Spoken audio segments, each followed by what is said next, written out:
That Triathlon Show 371.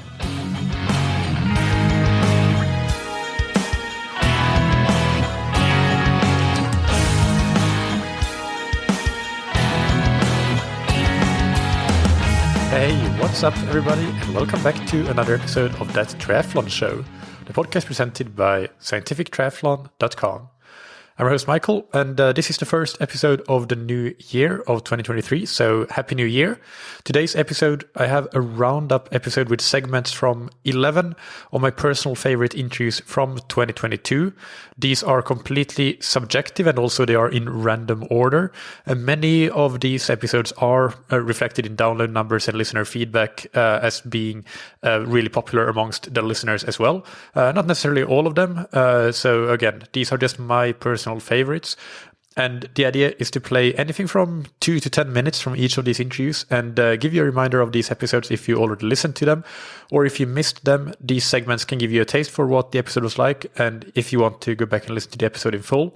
Either way, the segments that I picked, I think, are all really, really good segments. And so even if you have listened to the episode, I think that this will be a really good one to get a bunch of highlights from these episodes and get to remind yourself of some of the key points that some of the best guests on the show have given over the course of 2022.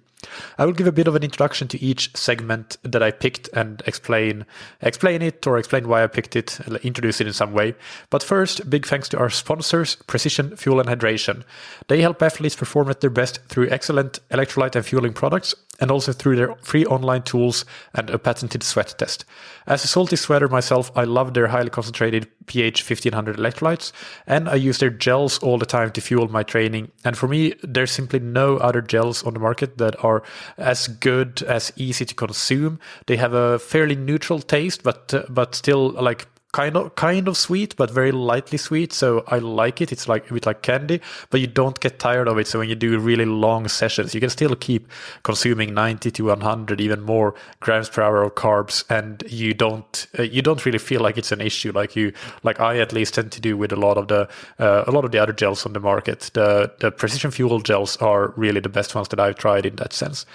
You can also use the free fuel and hydration planner on their website, and you'll get a personalized plan for your carbohydrate, sodium, and fluid intake, and book a free 20-minute video consultation to chat through the plan with the athlete support team.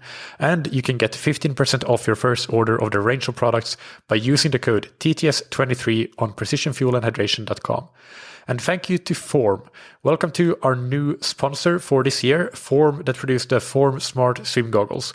I will probably record some kind of mini episode in the next few weeks talking more about how I use the Form goggles to improve my swim training. But in short, they give you real-time feedback in your swim training through a display on the goggle lens, so that you can see every split to stay on pace. You can see your stroke rate and even your heart rate if you use the Polar Heart Rate Monitor.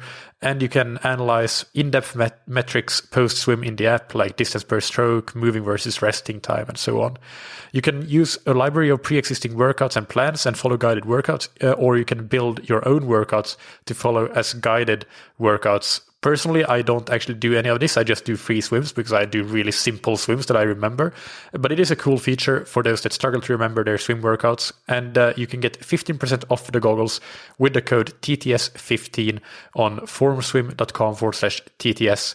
Welcome again to Form. I'm really excited to have them on board as a sponsor.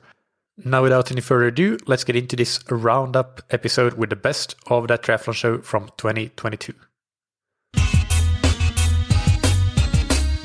So this first clip is from Tim Reed in episode 350. He is an Australian triathlon coach and former Ironman 73 world champion. This was a great training talk interview that I enjoyed a lot. And in the following clips, we will hear Tim discuss some of his main principles for swim, bike, and run training, of course, in a triathlon context.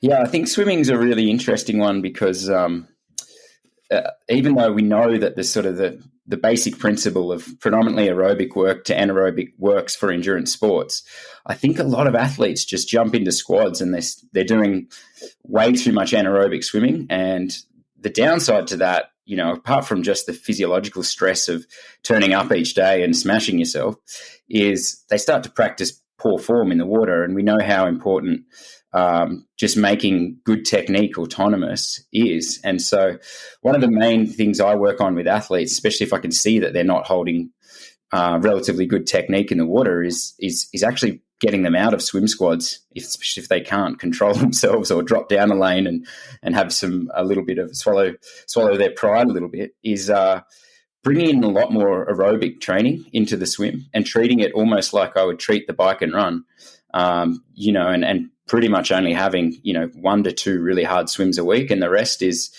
sort of in that very aerobic zone 2 range and working within that range to build the efficiency at a cellular level, but also just building efficiency with their technique, because I've seen it a lot, and I've been part of squads where I myself and many other athletes are just smoking yourself trying to keep up with a 3Ks of threshold or 2Ks of threshold, and you get into a race and you're swimming worse than ever. So I've seen some great improvement, especially with the third tier, second tier, and third tier pros that I take on, which are sort of the professionals I prefer to take on anyway, because I feel like there's a lot more to gain rather than someone who's already going really well. I've seen big changes in their swimming actually through pulling them back from doing too much anaerobic swimming. So that would, I guess that would sum up my swim approach. I get a lot of guys to do less squad swimming if they can't, unless the squads run really well, where they do really take a polarized approach to their training. Yeah, cycling's complicated because it's such a strength endurance-based sport. And so you have some athletes who have a huge aerobic history and still aren't riding well. And you sort of have to look at it and go, well, what's holding them back here? Is it their aerobic efficiency, or is it their straight up strength endurance? And so there's certainly with athletes who are newer to the sport, who don't have that aerobic history, the very traditional approach of a lot of aerobic training, and then, sprinkling in the higher intensity work is, for the first 5 to 6 years of an athlete's, training career or training life. I think that's super important. But when you get those athletes who just aren't putting it together, who have a huge aerobic history, I take a more of a strength endurance approach. Sometimes a lot more gym work to try and build up the straight up raw strength and power.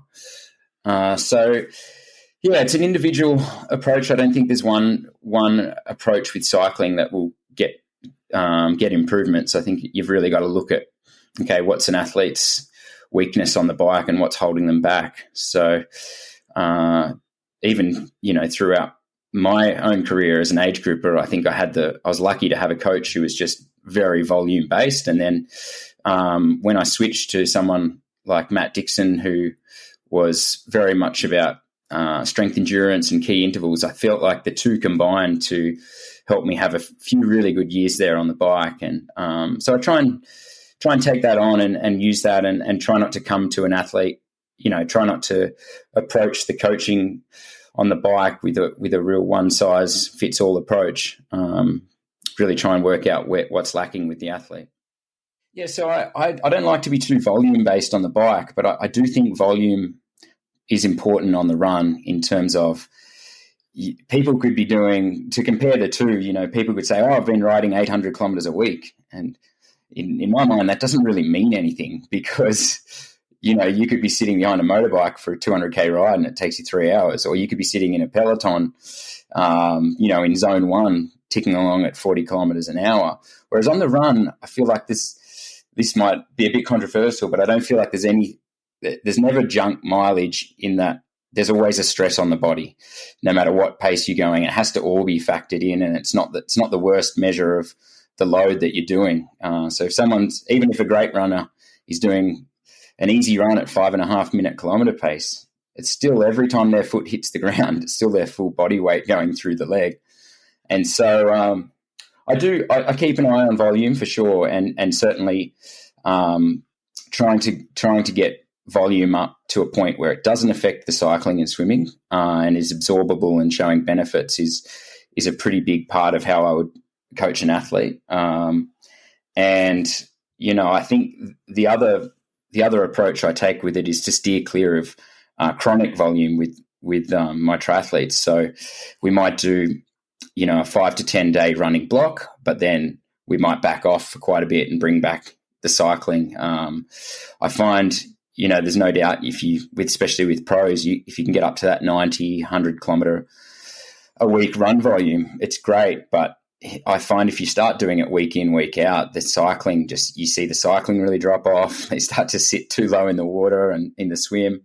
So I try to steer clear of, a chronic style of run volume, but it is an important part of the training, and having little blocks of high volume running, I think, really works. But of course, again, that's very individual. I have some pros who just can't get over 80 kilometers a week without getting injured, and then some pros who are just bulletproof, and you can throw a lot of run mileage at them, and they continue to improve. So, I don't know how specific. And 80 is quite a lot. You would see a lot of pros that are doing significantly less than that. At least if you look at it in terms of a quarterly average or something like that, it might be more 50k or 60k or even 40k in some cases. 100%. I mean, I say weekly mileage looking at their bigger weeks. I probably should, if you averaged it out, it would be a lot lower for many athletes, and some athletes. I mean, depending on what they're good at too. If they've got if they're hugely aerobically efficient, then you might be working more at higher intensity, closer to higher lactate levels to sort of you can get that impact through the legs through faster running. And if they're not super aerobically efficient, then sometimes you got to go the mileage route and really build up their sub-threshold efficiency. The next episode we'll hear from is, or the next guest, I should say, is Bex Milnes from episode 353. And she is the coach of athletes like Nikki Bartlett and India Lee. And for a long time, she was the lead triathlon coach at British Triathlon's Performance Center in Loughborough. I'll play the corresponding clips of her thoughts on swim, bike, and run training, just like I did with Tim Reed. So this will be interesting for you to keep your ears open, both for similarities and differences between her and Tim's approach.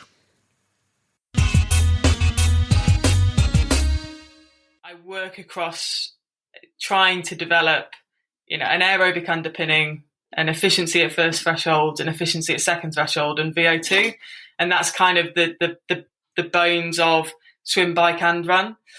I think they each then have different nuances in how you tackle that, and again, it can be quite individually led. But swimming, I think. Some of the things that I consider is like just volume first and foremost, distribution of intensity. So the majority of the swim programs that I set would have a large aerobic component, probably 70 to 80% of the swim program that I would set is aerobic in structure. We may focus on like open water skills elements of that, or strength-based elements. But then the kind of main energy systems that I primarily focus on would be around that kind of second threshold or critical swim speed and VO2. And that's predominantly where we spend most of the intensity. That may flex a little bit through the year, like earlier on in winter. I tend to do a bit more of an anaerobic capacity stimulus or pure speed stimulus, because I find that kickstarts into the VO2 quite nicely. But fundamentally, it's the transferability to open water is the critical bit. And in order to swim open water well, it comes down to efficiency, but it comes down to kind of stroke rates, being able to manage the conditions that you're swimming in. A strong technical underpinning and a tactical awareness. So they're all elements which try to consider over the course of the year and prepare athletes for, really. But from a riding perspective, I similarly would intensity distribution would sit around 80 to 20, so a fair bit of aerobic riding. But what I tend to focus on with the aerobic riding stuff, a little bit dependent on time of year, but particularly as we're in race season, I would prioritize like how people are riding aerobically, and what I mean by that is aerodynamic drills, focus on holding race position, a little bit of like particularly on the longer distance side, training for the demands of the course that you're doing. So if you're going to race a really hilly race, then I would certainly prescribe on aerobic stuff, like just getting used to overgearing, getting used to working over the top of hills or whatever it is. And then this is probably where it varies a little bit depending on distance. But from a riding perspective, if you're racing 70.3 or Ironman, then your first threshold you have to be super efficient around that. And I would structure at least a session a week that focuses on developing that. And I think generally, if those sessions are done well and fueled well, the cost of them is relatively low for a session. But that has to be a focus. And then a little bit depending on the athlete engine and what I'm working with, whether I kind of would term it as like more of a Ferrari or a diesel, would then determine kind of how I then structure either a second session in the week or a second emphasis on cycling, whether I'd sit more of kind of like a second threshold efficiency or a VO2.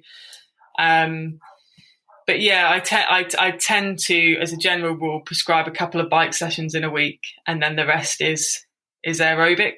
And as we get closer to the season, we'd structure brick sessions off the back of either one of those aerobic rides or one of those key sessions.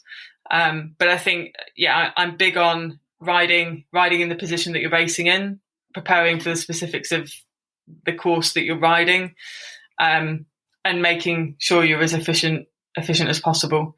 And that is time on bike. I think running for me is the thing which is most individualized, and it comes from a place of what loads athletes can tolerate. So I find that running is the discipline which leads to most injury and most time away from training. So again, if you're looking at the longer distance side of things, I would place a heavy emphasis on that first threshold and the efficiency around it. And obviously, the shorter the distance you go, the more you kind of trying to develop efficiency around second threshold, and VO2 plays more of a part. But fundamentally, it's similar in terms of intensity distribution through the week. But it depending on the individual and what they can tolerate, it may be more heavily weighted towards aerobic and underpinned more by drills-based work.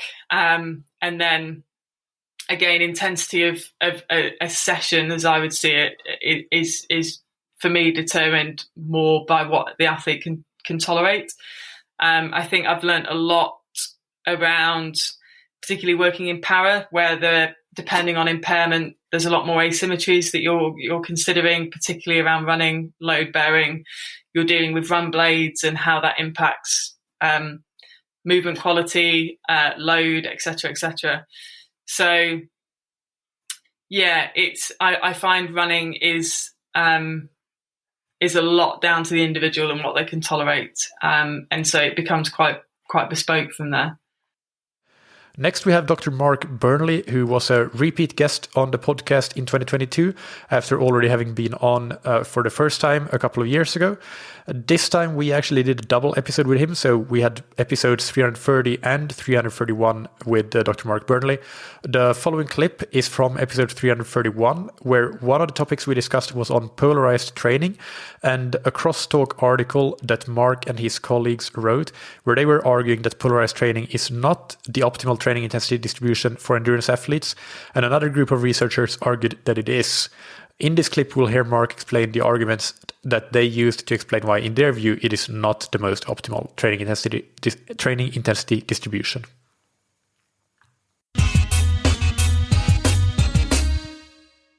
Well, the first and most obvious is that if you actually look at the time spent training, as opposed to, because there's a number of different ways in which you work out your training intensity distribution. So there's the time in zone and there's the total time spent training. When you look at, we were of the view that if you go out and do a training session, you don't just pick the bits where you're actually working. You also have to do the bits where you're not working. And so you actually have the whole package, because that is important.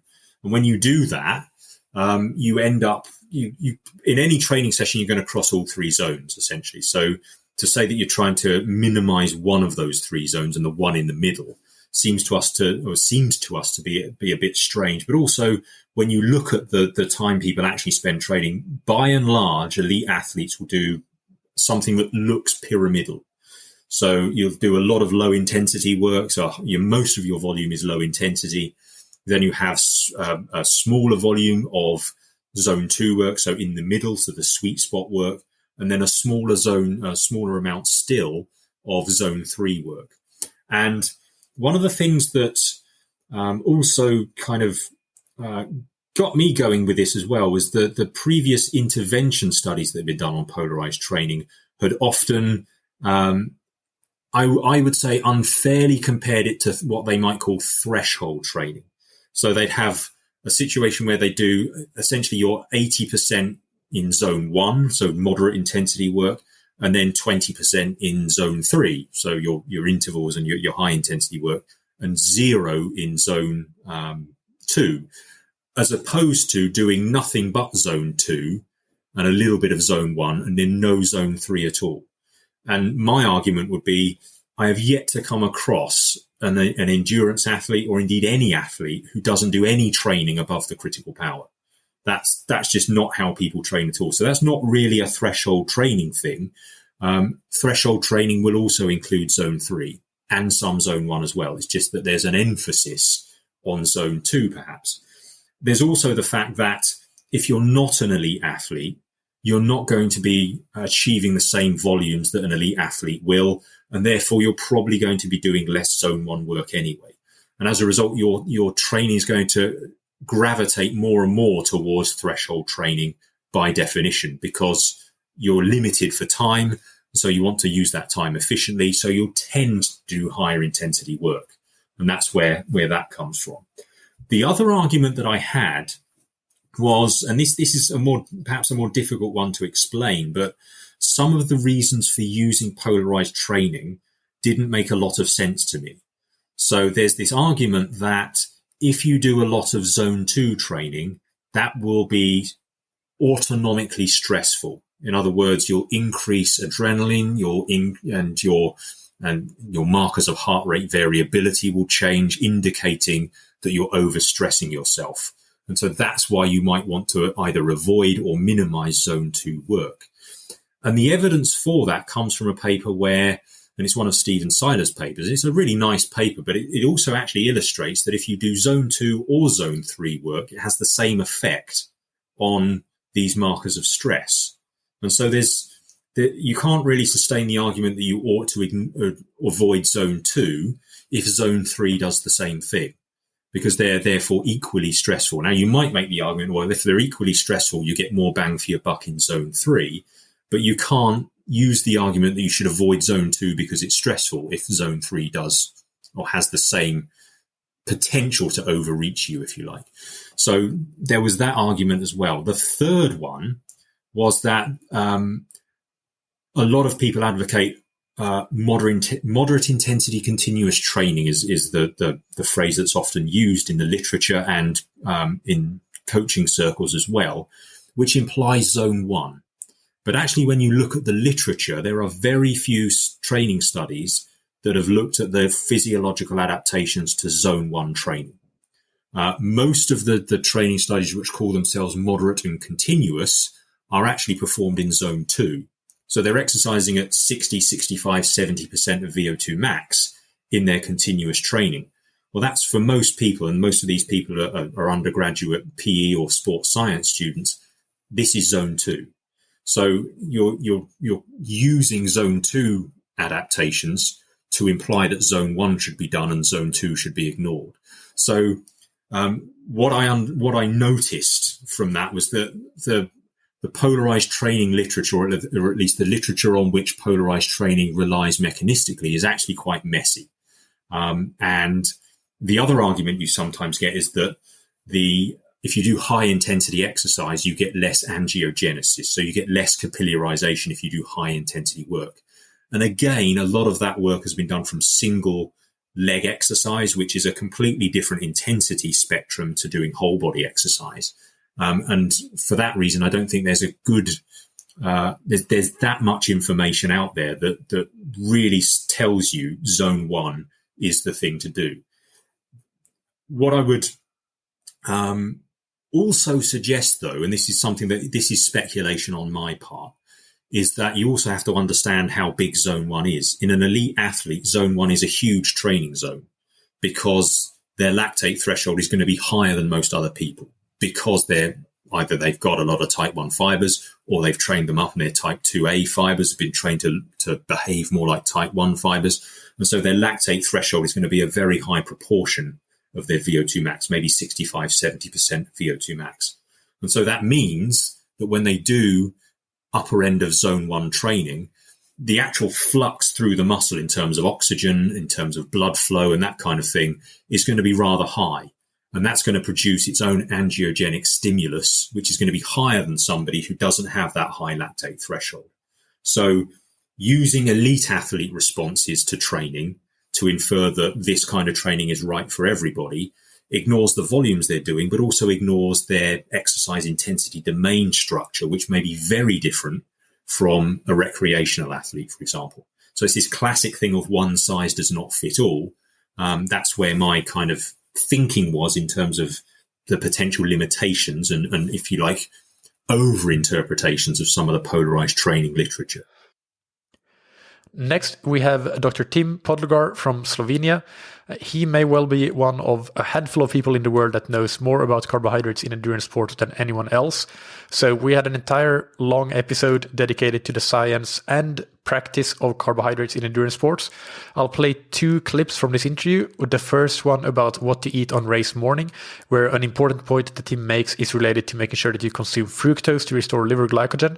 And the second clip is about carb loading, which Tim thinks is best done just 1 day before the event. But of course, it's important then that you do it right. So you can hear about that in the following clips. If we are talking about like on the day, the main aim would probably be to replenish or fill up the both glycogen stores, so liver and the muscle. And I think this making a difference between the both stores is really important. Why? Because during the night, we will not be using any muscle glycogen stores. Whereas on the other hand, the brain is still working, the organs are still working, so we actually can reduce liver glycogen stores overnight. So the primary aim of the nutrition in the morning is basically to replenish liver glycogen stores. And this is kind of important when we're talking about carbohydrates, especially the sources of carbohydrates. We've recently done a study in which we gave people the same breakfast in terms of the quantity, but with different types of carbohydrates, so glucose and fructose. The reason being that fructose we know needs to first go into the liver, is metabolized there. And because it goes first into the liver, it takes care of liver glycogen stores first. And in that study, we actually found that time to exhaustion or time to task failure in the subsequent exercise was longer when people got glucose and fructose as compared to glucose only. So in practical terms, this would probably mean like some sort of rice or porridge oats, and we'll come back to these 2 ingredients in a bit. And then additionally, we want some sources of fructose, which is like honey, some jam, some juices or anything like this. Most people recommend like multiple day glycogen loadings protocols, like 2 days in advance of a race. I always go with just 1 day glycogen loading. And the reason being that usually athletes also train the day before. So they go for like 1 hour activation, right? Or 1 hour or 2 hour spin. And based on the evidence, we know that the more glycogen you have stored, the more you will use it. So I see no sense or no point in like loading 2 days in advance when you will then just be using the lot of glycogen that morning before the race. So I think it's like enough if you just do like that training session the day before, very early in the morning, and then use this stimulus for like replenishing of the glycogen after it. So that you do like kind of a super compensation just after it. And then you just eat like 10 to 12 grams per kilogram of body mass on the day. Little fats, moderate amount of protein. And I think this works very well. There is probably enough time to get the levels really high. And yeah, from experience from my athletes, this works pretty well so far. And like, even if we look at the professional cyclists, they don't have like 2 days between stages, and they usually successfully recover in 1 day, and probably get the glycogen levels topped up. And then it's also like the next question is the duration. Do we really need always to do glycogen loading? And I would say pretty much yes, because we can like deplete glycogen stores in 1.5 to 2 hours. Like when we do in the labs glycogen depletion protocols, it's very fine to see that people last like 1.5 to 2.5 hours, and then they basically can't do any more. And this means they are glycogen depleted, and that's the cause of fatigue. So you probably want to super compensate or like get glycogen levels topped up before any activities that are like probably longer than 90 minutes, I would say. The previous clip with Dr. Podlogar was from episode 354, by the way. I think I didn't mention it earlier, but that was episode 354. And the next one is Alan Murchison from episode 366. This is a very recent episode, so I may have some recency bias, but I think this was one of, if not the most enjoyable conversations I had all year. And this episode also had a lot of listener engagement. There were many clips that were worthy of being included here, but the one I ended up choosing was probably the most important and definitely the most serious one that we discussed, where Alan talks about the misplaced focus on weight and body composition as key metrics for endurance performance. The other one, I think, and we touched on it earlier, metrics is measuring metrics. Now, I'm not a nerd. I'm not a particular nerd, but I think weight and body fat percentage is probably the metric that most people should be least concerned about. I've never seen anybody's body fat percentage on a result sheet, any more than I've ever seen anybody's watts per kilo on a result sheet. It's irrelevant. And I would say, again, you look at these amazing examples of athletes that are out there. And I think it borderlines, there's disordered eating across the board. And I think it's something that, there's been 2 cases of lately. And again, my attitude, and you need to stop me, Michael, if I'm talking out of hand here. I generally don't use social media or any platform to talk badly about other people. I think if you've got nothing nice to say, then you shouldn't say it at all. But there's a couple of cases of late that struck out to me that I thought were reckless, talking about body fat percentage and weight, because I think what you've got to look at is anybody who's in the public eye that's a professional athlete. As a professional athlete, you've almost got a duty of care to the people that are looking at you. There's sponsors, there's young athletes that look up to you. There's people that don't actually understand the requirements of elite athletes. And I think when people start talking about the body fat percentage and their weight, that's such an unimportant measurement when it comes to performance. I just think it's almost the least relevant, because you and I know if you're going to have an athlete, and that matter whether it's Michael who wants to qualify for World 70.3 or somebody that wants to win the Olympics, the main thing that they're going to do is be able to absorb a high training volume, training load, and consistency. Consistency. If you are constantly depleted, or you are operating at such a low body fat percentage that you're not robust, you're not able to absorb the training, you're not able to recover, you're not able to go out day after day, you're never going to achieve your goals. It doesn't matter whether you're Michael that works in an office or you're winning your third Olympics on the bounce. Ain't going to happen. And the two cases I want to talk about lately, there was a husband of a very famous athlete who said, I'm at a race, I'm 4% body fat, more than anybody that's racing here. What relevance is that of anything? You telling me that Christian Blumenfeld has stood on the start line and he's measuring his body fat? Nah, he's looked at how many hours he's logged. Yeah, it is completely and utterly irrelevant. And I just think that associating your body fat percentage with success, what the success look like, is dangerous. I think it's irrelevant, to be perfectly honest, for most athletes. And then there was another one that absolutely killed me. That there was again, I'm not going to name names. There was an athlete who's had a phenomenal season, won multiple big races. And they put out on social media. Now, bear in mind, on Instagram, this athlete's got over 500,000 followers. All right? That's a big reach. That they'd lost 3.5 kilos and they're now ready to race. Now, I'm guesstimating that's probably 6 to 8% of this athlete's body weight. That's what they'd lost. So they'd associated losing 3.5 kilos as being ready to race. That's reckless. That's absolutely reckless. And at that point, the sponsors of that athlete want to get on the phone and say, hey, this kid's looking at this. There's athletes doing it. That is dangerous. Now, this athlete might have done it correctly. They might have been doing it for 10 years. They might have measured it. But that was the headline news for it. I just think but you also then look at the top end of the sport, the PTO, right? So PTO have done some brilliant things. They put on races during lockdown. They've got, athlete welfare at the forefront. There's maternity pay. There's all sorts of stuff going on. You and I, Michael, we're sat on our sofa with our Big Mac, relaxing, and we are watching a PTO race. What flashes up? This athlete, and what's a metric that they've got on the athlete as it comes up on the screen? The athlete's weight. Yeah. Seriously. The athletes, they want to say, oi, why is my weight on there? Because it's not a measurement of me as a person. It's not a measurement of my shape. And if you go onto PTO website, which I did the other day, just to make sure I knew what I was talking about, there's only 3 female athletes in the top 10 that actually don't have their weight on the PTO website. Do you know who they are? The 3 best performing athletes. Well, not. You could say Ashley Gentle's got hers on there, and she's been amazing.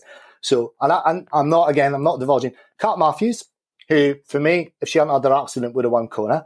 Chelsea Sodaro and Taylor Knibb haven't got the weight on there. Why have the rest of them got on there? If somebody from the PTO asked me my weight, I'd say, why? It's not a judgment of where I am. So I think that is something that's really dangerous in elite sport. And I said, if you're looking into it, honestly, I would be more concerned about how many sessions in your 12, 14, 16-week training block did you fuel correctly? How many hours sleep did you get? How many hours did you spend training in position? How many swim drills you do?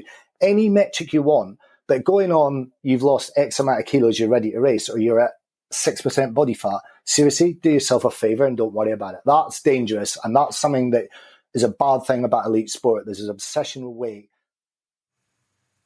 Next on the list is Coach Glenn Poleunis from Belgium. He was on in episode 335, and he has a high-performance squad based in Girona, mostly focused on short course racing. I really enjoyed this interview because Glenn was really specific with his answers and explaining why he does things the way he does them. He was great at giving examples, and when saying things like it depends, then he went on to explain what it depends on and how it depends, and those are all things that I really like when people do that, because training and coaching, that can be quite abstract. But yeah, Glenn was really great at describing things in a specific way and in a clear way. So the first clip that we will hear next is Glenn describing his approach to periodization, and then secondly we will hear what the volume and intensity looks like in the training of his athletes.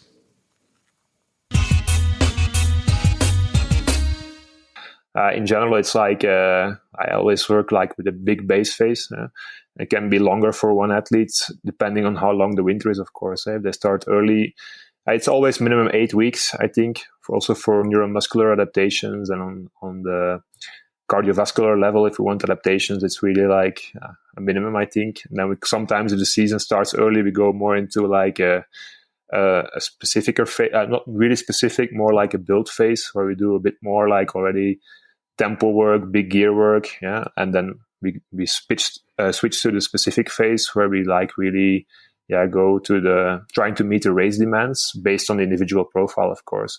And I always like try to have like within the season always like keep on repeating these phases as well. not make their specific phase too long, because the overall goal is always to like keep on improving over time. And if you like keep on going too long in too many races with too much specific work, you can just maybe hold on to your level and not keep on improving. And I think that's one of the basic philosophies, that sometimes in the season we have like a bigger period off again, and we repeat this base phase again, and to make sure we can keep on improving over time. Well, yeah, it depends a little bit on the anaerobic profile versus aerobic profile, and the muscle fiber typology, I think, as well, I really look into. Also, boys versus girls, I am always a bit more careful with the girls, and do bit maybe especially for the run, I do a bit more strength work with the girls, I think, and a bit less volume, and make sure that I can keep on progressing in volume and intensity over time, not going too fast too soon. And volume wise in general, I really believe in quite high volume, chronicle volume, and then taper off at the right moment. But that volume is like really different for like the older athletes versus the younger athletes. And if you want some numbers, for example, yes, please. I was thinking, so like, I think in general with the elites, we're like quite regularly around 30 hours a week. So very consistent in the build phase and the base phase. So it's quite a lot of volume, and it's divided maybe in 5 to 6 swims with 6-hour swim. And bike numbers up to 15 hours, running around 100K for the very elite. So, and it's always a bit individual, like some focus a little bit more on the swim, some a bit more on the run. I'm not really into like bike or run weeks. I try to keep it quite consistent in overtime in all 3 disciplines, because I always think it's like always injury prevention wise also very interesting to not to have many big fluctuations in the volumes. And it helps to build like a big engine, I think, aerobically, and also like to have your loads really attenuated over time. I think it's very important. So yeah. And what is, especially when you're in like a build phase or even a specific phase, how much intensity would you have in those weeks? Or do you have a typical like 2 hard swims, 2 hard bikes, 2 hard runs, or is there any patterns like that you use in terms of the intensity? Yeah, I think intensity wise, it's like in the run, you can say it's quite typical. We always do like 2 harder runs, and the rest is like build up a volume around 2 specific sessions. So it's really not for athlete, never more than 2 hard runs. In the bike, I think now when we go like, for example, with Martin in the 70.3, we did a bit more emphasis on the bike. And maybe we did like 3 times like a bit more specific work on the bike, for example. And in the swim, I really like to keep the intensity quite high. That doesn't mean like it's brutal workouts, not at all. Let's say if you want to put it in numbers, we have like 2 specific workouts, but like even regeneration sessions, we can do like little sprints to keep like the speed in. And so it can be like 4 workouts with a little bit of intensity in, but not like very brutal. So it's not really fixed. Only our track Tuesday maybe in the specific phase. Like I think many athletes have like 2 fixed days for the run are quite fixed, but in general it's really not so determined in advance how many intensity we do in which discipline. Yeah. And what about recovery? Do you have any kind of down weeks, deload weeks, or do you work on a consistent schedule?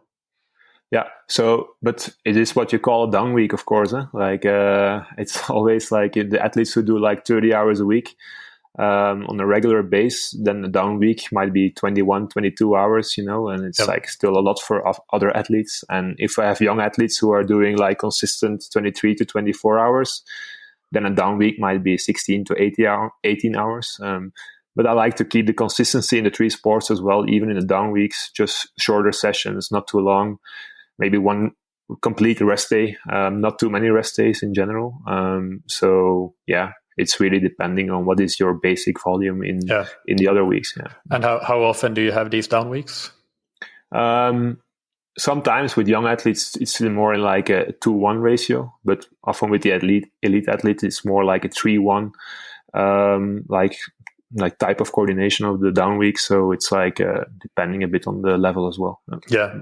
And within a week, the microcycle of a week, do you have a day or a couple of days that are lighter generally, or maybe a day that is just swimming? Yeah. So in general, like on an easy day, we do even a few sessions. So it could be like on a Monday after a bigger weekend, because sometimes it's easier for the non-professionals to do more work in the weekends. We do like an easy swim, and then it depends. Like they do like a little jog and gym work. That's then the easy day. And then like for the other people, it might even be like swim, gym, and like do a 2-hour easy bike ride on an easy day. It's always looking at what the athlete really wants to do as well, I think, on these days. Some really like to ride their bike, and they really get recovered mentally as well of doing a 2-hour coffee ride with friends. And then I would also take that into account and look at the overall volume, that we're not doing too much. And some people like to spread it a little bit more out, and sometimes I feel I have athletes, especially the more anaerobic athletes, sometimes they really need like a big afternoon off, or we just do an easy swim in the morning and that's it. And they get more recovered by doing completely nothing for maybe 20 hours, Next, we have Paulo Sousa, who was on in episode 360. He is a Portuguese coach and the pioneer in setting up a private triathlon squad outside of the control of national federations. His athletes have, over the years, gone on to have really great success. So the squad has in many ways been a model for other squads that have followed. Also, I should mention, because a lot of you guys probably follow Paula Findlay and Erik Lagerström, Paulo is their coach as well. And that has obviously been a very successful coaching relationship and continues to be so. In the clips that we'll hear from Paulo's interview, he first answers the question on what new athletes to his squad might experience as being different compared to what they have been used to before.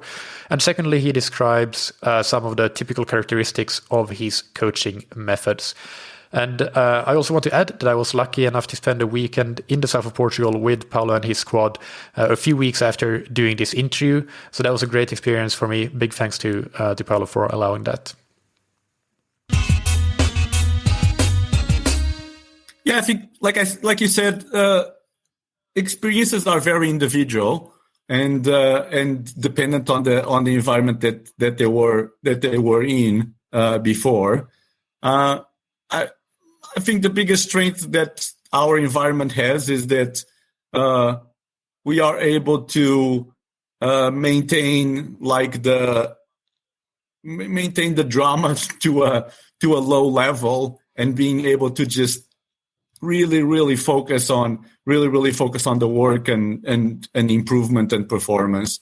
I feel that like other squads, other environments, that a lot of the times there's too much of a high school environment that we work very hard to curtail or to diminish, so that we are able to focus on the day-to-day work.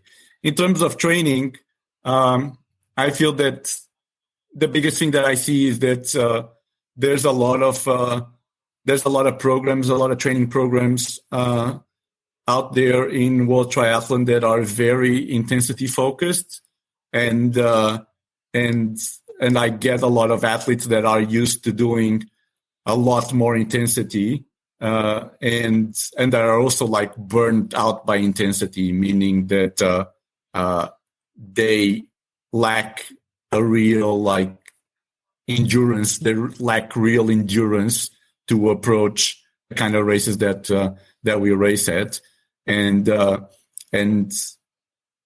I feel that there's a lot of coaches out there that because triathlon is not a sport that's as established and as like the traditional sports, I feel that there's a lot of coaches out there that are still working to find their own system, their own formula, and they end up having programs that have way too much intensity, and the athletes, when they come to the squad, end up having, there's this clash in philosophies where they're used to just doing a lot more intensity, less volume, and also the impact that those high intensity programs had on their bodies throughout the years makes a big difference in their performance now and adapting to our training now. In terms of like training philosophy, I wouldn't say like, well, I'm a volume guy that does a little bit of intensity. My approach is like polarized. I wouldn't say something like that. It's more that we have a way of doing things that it's more a question of like execution and how we operate on the day-to-day, and less about the training content and what we do, and also adjust things based on athlete feedback.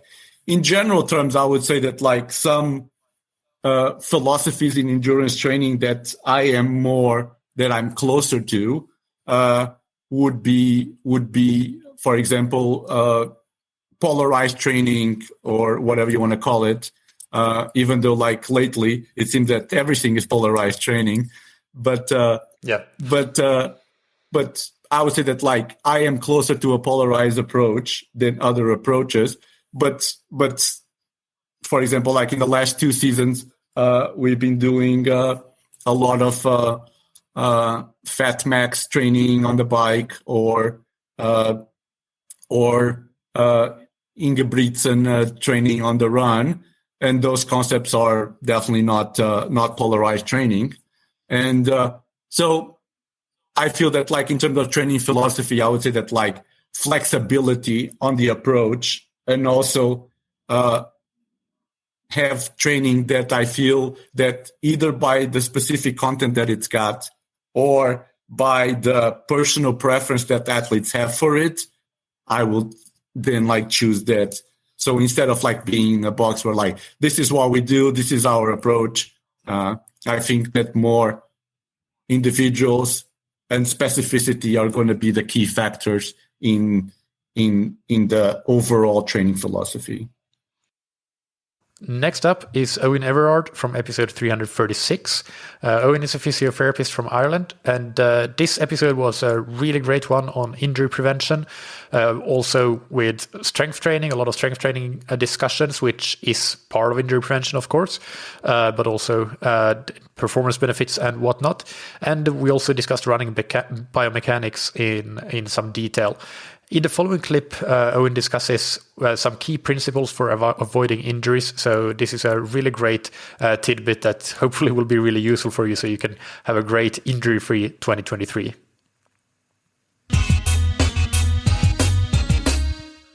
Yeah, I think as we said, like the key things, the first one would be variation.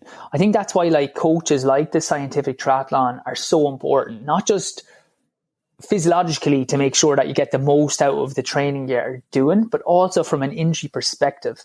I find that people that don't have a coach tend to just revert to the same type of training, or a major mistake I find that say novice triathletes can do is just constantly doing the same training. Like they might just go out for the same run or do the same cycle, and what happens there is there's no variety. So the same type of tissue is getting overloaded, and the same joint range is getting moved into. So it's really important that you're varying up your training, like having some threshold work in there, some intervals, say some long running, and we'll come back to that as well. You know, changing your surface, changing your shoes you have sometimes. One thing I really recommend for people is like running strides. I like uphill strides on a slight incline. And I recommend those for several reasons. One or two I'll talk about later, but the main reason is that it increases the amount of range of motion that you're doing. And that, like a joint, if you can imagine it having like it's synovial fluid, but if you can think of like oil fluid, oil on your chain of your bike, it's like by moving the joint through the range of motion, by lengthening out those muscles, that allows the joint to move healthily, which really helps. The second thing, as we said, was it's the passive structures getting overloaded because the muscular system has got lazy, essentially. So you need to wake that up. And how you do that is to strengthen the muscles. That can either be done through like sports Pilates, where you get the muscles really burning, or through gym work. And I know listening to your previous podcasts, you'll be an advocate of that as well. And again, of lifting heavy, like don't be afraid of DOMs initially or progressing what you're doing. Like when we're doing the Pilates, you're getting the muscles to burn, and it can be a bit of a shock for triathletes initially because they're not used to, they're not used to really working or going to a gym and starting to lift. But I'm like, you're sitting 8 to 10 hours a day.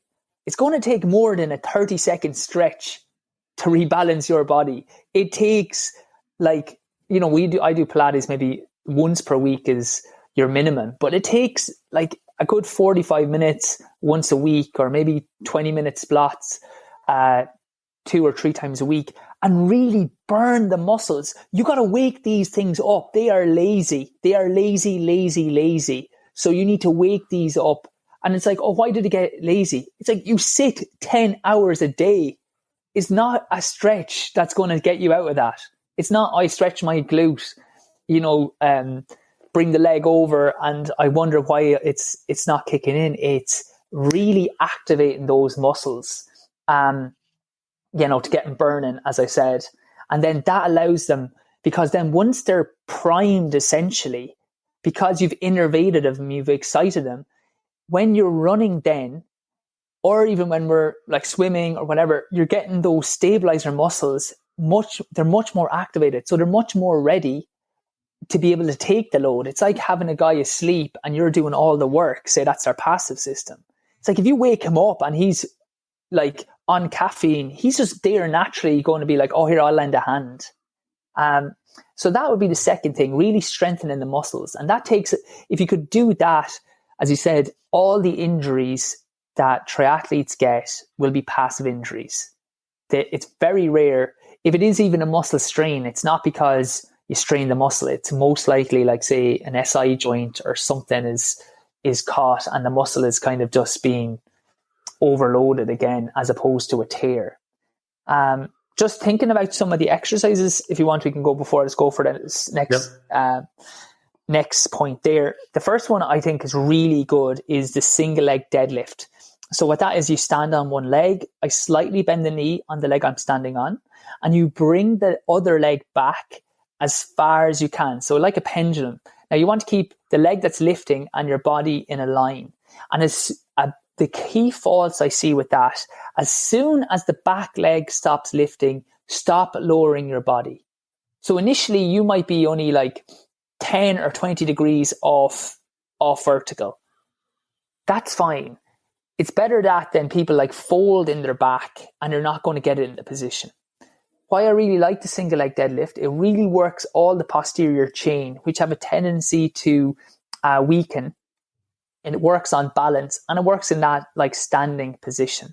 So single leg deadlifts, again, I would do sets of 5 seconds, holding for like reps of 10 and maybe 3 sets. And again, you should be burning. Like I can't overemphasize, how do you know when to stop?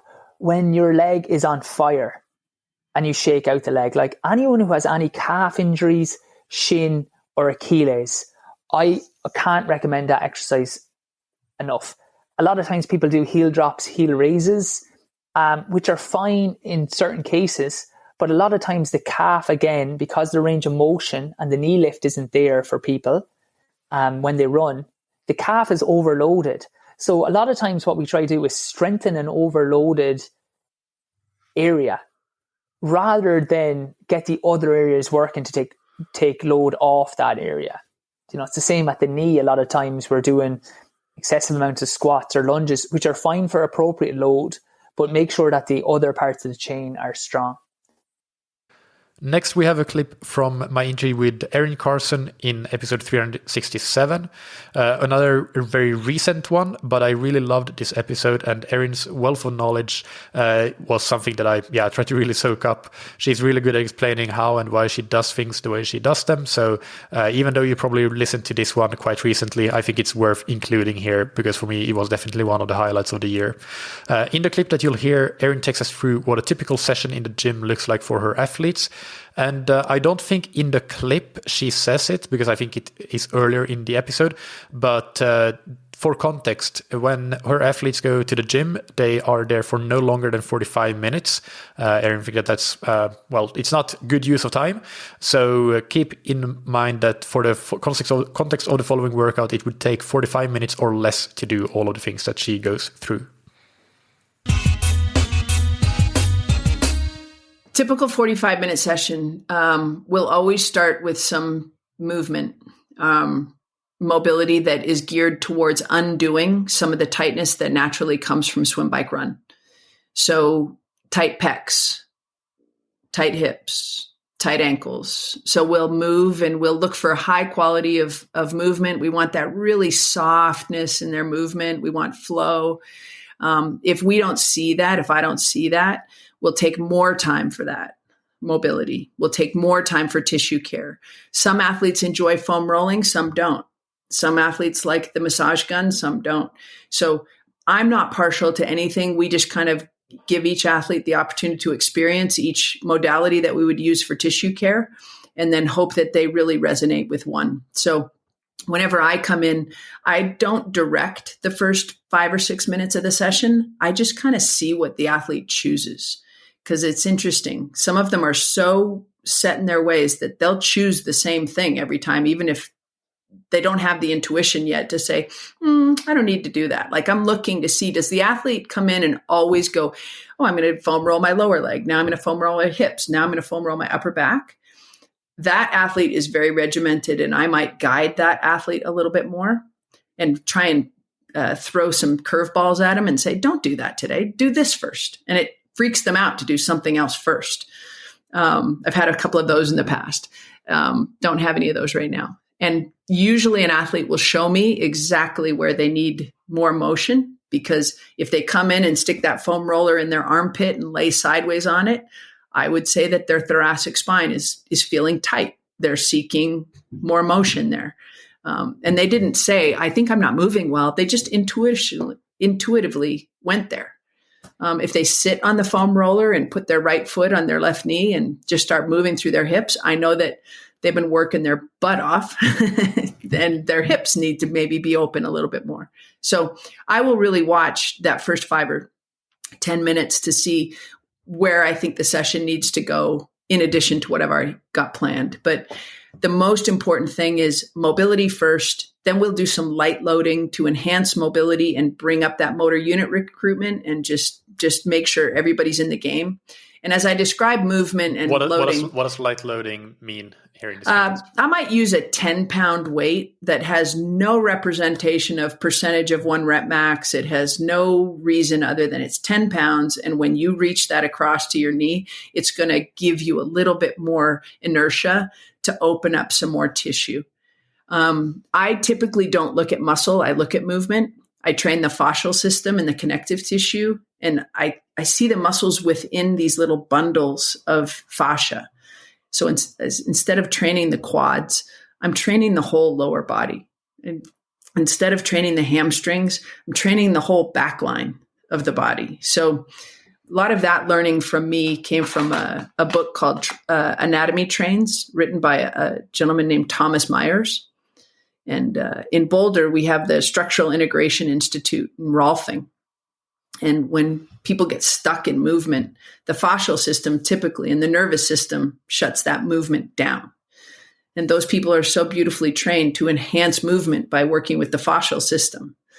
And we've been very fortunate to have time to learn from Thomas Myers and understand movement and how we can strengthen movement and build trust with the nervous system so that the body can actually move better. So there's lots of layers to how I approach performance and strength and conditioning. But that part with the light loading, it's dynamic movement. Yep. Designed to just facilitate better enhance movement. Okay. Yep. Absolutely. And then what's the next part? And then we're going to get under load with the muscles that might have become inhibited because of tightness. So if there's tightness, like that's why everybody loves to talk about glute function. So I definitely want upper back function, scapular stabilization, glute function, ankle mobility. If the foot and ankle are not moving well, the glutes will not fire well. So we need to make sure the foot and ankle are moving well. We use a lot of balance boards. I think some of your listeners might have heard of a MOBO board, MOBO board. One of our friends, Jay Deshari, invented that. Jay wrote a book called Anatomy for Runners. We have a nice community that supports each other. And the MOBO board is a big part of the work that we do, which enhances the loading of the big toe and how that plays to make sure an athlete is loading their big toe. It's really important. And that just clicks on up the chain to make sure that your body is stable and strong. Yeah. And is that the end of the session, or is there another part after that? Well, then we're going to get into strength, and that's the irony of it all, right? So you're a strength coach, but that's the last thing you get to. And so, but that previous part, you still want to do it under load, so you still use some weights, at least depending on what the issues are. Okay. 100%. Yep. So the heavier loading strategies definitely enhance the hormonal profile of the athletes. And as the athletes get a little bit older and get into their 30s and maybe even into their 40s, that heavier loading strategy becomes part of the hormonal profile. And I think, as we know, endurance athletes sometimes might struggle with a hormonal profile that skews a little bit to lower testosterone. And that it challenges the athlete's ability to recover. It might challenge their mood. It might challenge a lot of other things. So we look at using heavy load and building technique and skill under heavier loads to ensure that our athletes can use some physical challenges to help all the systems of the body, mental, emotional health as well. What would that part of the session look like? Do you have 2, 3, 4 exercises, and you do how many sets of each and reps? So each athlete will resonate towards 2 or 3 heavy lifts that we want those athletes to get very good at. The hex bar deadlift is very accessible to a lot of people. It's very low risk. I'm very risk averse. So anytime you put an athlete under load, you're putting them at risk. So you better make sure that they're in really good physical preparation for those lifts. So most of my athletes are very good at the hex bar deadlift, and we can use that as one of their heavy lift. Some of them are more comfortable with a goblet front squat. So they're going to put the dumbbell or the kettlebell on the front side of their body. I only back squat one athlete, and that's because she grew up back squatting and she does it very, very well. And I have back squatted actually Jeannie Seymour as well, but Rinny is a great back squatter. She's the only athlete that I back squat. But the spinal, I'm not going to say kyphosis, but spinal flexion that we experience on the bicycle. So that little bit of rounded spine and the tightness on the front side of the body sometimes will make it very difficult for an endurance athlete to get under a back squat. And I find that puts that risk profile is just too high for me. So I am a front squatter through and through. We can do an Olympic bar on the front side of the body, but there are some athletes that are very uncomfortable in that position. So we're going to deadlift. We're going to front squat. We're going to do a lot of high pull down exercises, either a lat pull down or something similar. A single arm shoulder press is something that we get under, but we very rarely will bilaterally press overhead. Just because why risk a shoulder? That doesn't really help them as much. So single arm presses allow you to rotate and elevate one shoulder or the rib cage if you want. And bent over rows, heavy bent over rows, single leg, double leg, supported, unsupported. We do a lot of rowing. So each athlete has their 3 or 4 lifts that when we want to get them under load, it's low neural demand because they've become so good at it. So the neural challenge is low. I just say we're going to row today, double arm, single arm, whatever it is. They're not freaked out by it. They don't have to use much energy to get in there and do it. Next up is an interview with UK-based cycling coach Tom Bell from episode 356. This interview, I think, was a great example of somebody who is really good at understanding training science, physiology, but at the same time is very much grounded in practice and doesn't let themselves get shackled by the science. And of course, this can be said for many others on this list as well. But I think in the interview with Tom, it really stood out to me, maybe more so than in most interviews that I've done this past year. So we'll hear 2 short clips, one on training progression, which is a question I think I should ask more coaches, because it's a really interesting one, and I really don't have a huge database of answers to this one like I do with some other questions. And the second topic that we will hear about is recovery, which Tom discusses being one of the main things that changes for a lot of athletes when they start working with Tom.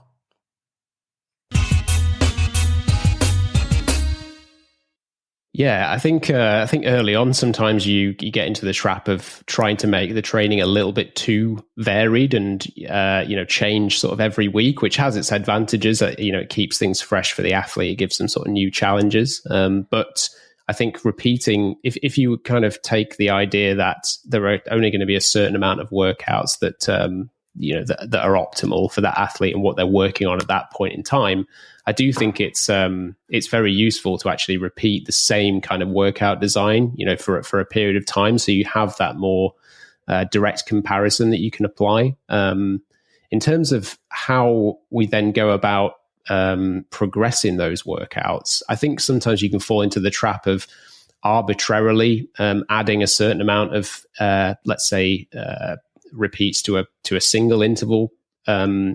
To a set of intervals, or if you're maybe performing some sort of over-under style interval blocks, you might add a couple more, micro components to those. But that is fairly arbitrary. Who's to say whether adding two repeats is the right thing to do? So often the way we approach it is, we'll have them perform the sort of first session, that first new session, and then going forward from there, we'll sort of say, okay, and repeat the same interval protocol, and then in the final interval, just go a little bit longer and just go to that point where it feels like you're pushing to a level where you're working hard, but there's a little bit left, and then you can essentially let the athlete find the right level of progression and not sort of impose that fairly arbitrarily from the coach side. Yeah, I think quite often the most common thing is that quite a lot of motivated athletes don't have an issue with training enough. It's, getting them to rest and recover and actually sort of adapt to the training. So I think a lot of people kind of direct their attention to their training capacity. So maybe how many hours they have for training, but don't really sort of turn the lens around and look at their recovery capacity. So, maybe they could squeeze out 12 hours of total training time, but, are they able to recover from that and do that repeatedly, week after week, month after month on a consistent basis? Maybe in that example, training 10 hours a week and then having a little bit more recovery time might be the way that athlete, improves more. So, trying to sometimes get across that slightly contradictory idea that resting a little bit more might actually be the way to get faster or to get more powerful. Is perhaps one of the things that we tend to find we're implementing more often than not. And last but certainly not least, we have a clip with Andrew Sellars from episode 361. This was an episode that got a lot of great feedback, particularly among the technically minded and the physiology nerds. And for good reason, it was definitely one of my absolute favorite episodes of the year. I'll play 2 clips from this interview, one on how to use testing to assess limitations and plan training interventions with specific case studies, and the other one on how the respiratory system can be a limiter that we don't really think of much and talk about much. After doing this interview, I actually told myself that I have to start learning more about this topic, respiratory training and the respiratory system as a potential limiter. Sadly, I have been extremely busy and I just haven't gotten around to it yet, but I am still in contact with Andrew, and we might actually be able to get together and do some work on this, discuss this in this year. So there might be some follow-up episodes as well from then. Fingers crossed we can make it happen. Either way, hope you enjoy this one. Again, really interesting physiology-related episode with Andrew.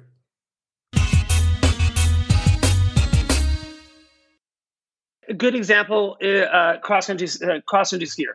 So they come to us for testing because they're having some performance limitation. Their coach has found that they look like they ski really well.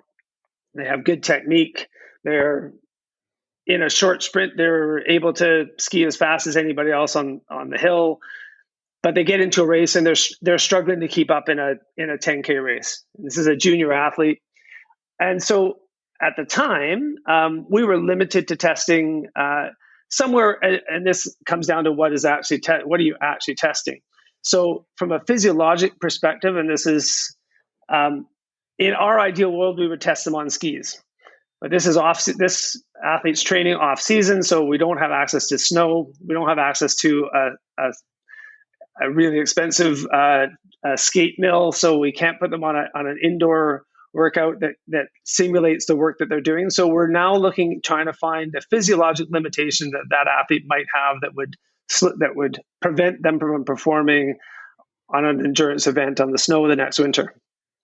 So we tested that athlete both running and cycling. They were doing cycling as an off-season sport, but we looked at both their running and their cycling performance to see if we could identify physiologic limitations. And what became clear for that athlete is they had two limitations.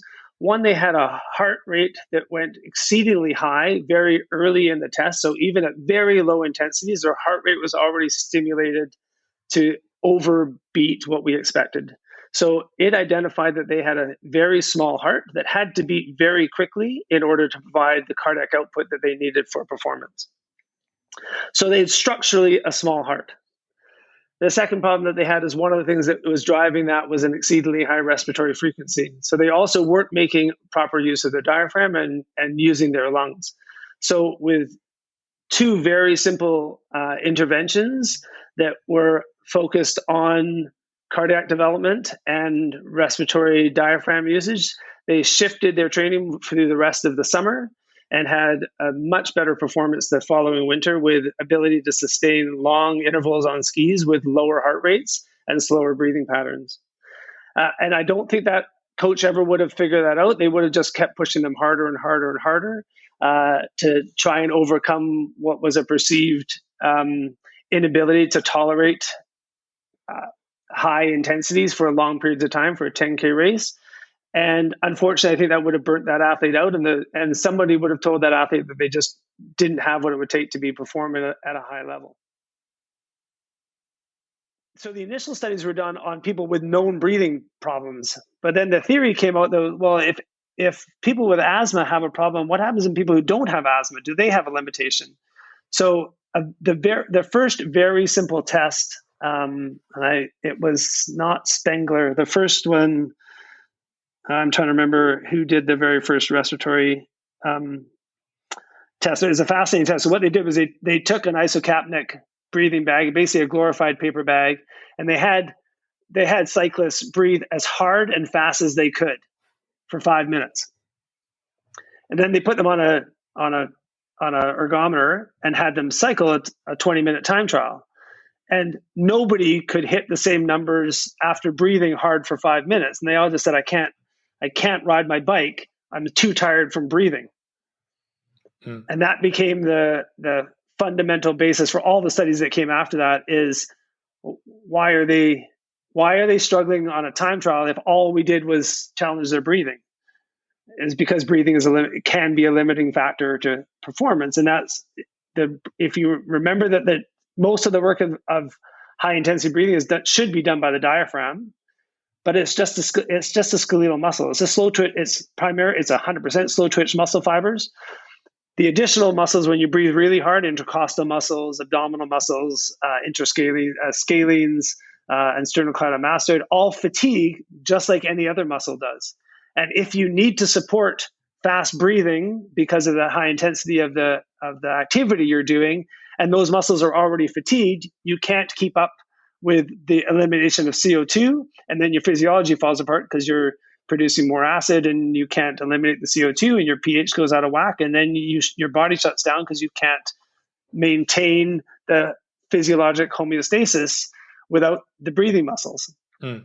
So it's very simple to see that if you fatigue the muscles, they don't work as well. Yeah. And then the next part is, if you train the muscles, can you actually get better? And the answer is, of course you can. They're skeletal muscles. So if you train them to be better, then you won't have that as a limitation anymore. And there we go. I hope that you enjoyed that list of highlights from 2022.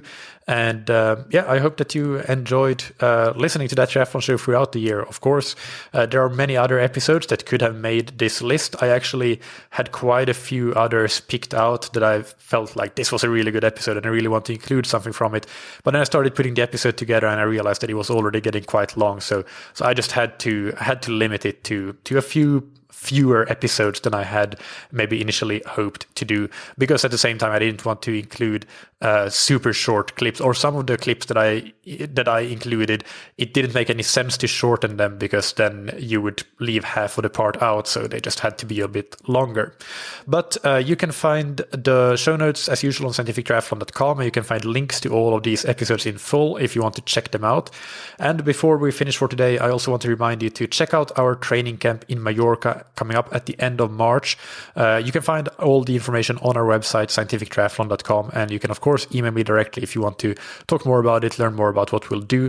It will be an amazing week of training in a cycling paradise, so you don't want to miss this opportunity to come and train with us, talk with us coaches from Scientific Triathlon, train with a bunch of like-minded people, and build some great fitness and readiness for your 2023 season. Finally, big thanks to our sponsors, Precision Fuel and Hydration, that you can find on precisionfuelandhydration.com. Use their free fuel and hydration planner to understand your fluid, electrolyte, and carbohydrate needs, and get a specific and effective race strategy, and book a free video consultation with the team if you want to refine it further. Use the code TTS23 at checkout for 15% off your first order. And thank you to Form, that you can find on formswim.com/TTS. Improve your swim training with real-time metrics like pace, stroke rate, and heart rate, and advanced post-swim analysis. Use the code TTS15 to get 15% off the Form Smart Swim goggles. Thank you, as always, for listening. Keep training smart and keep loving triathlon.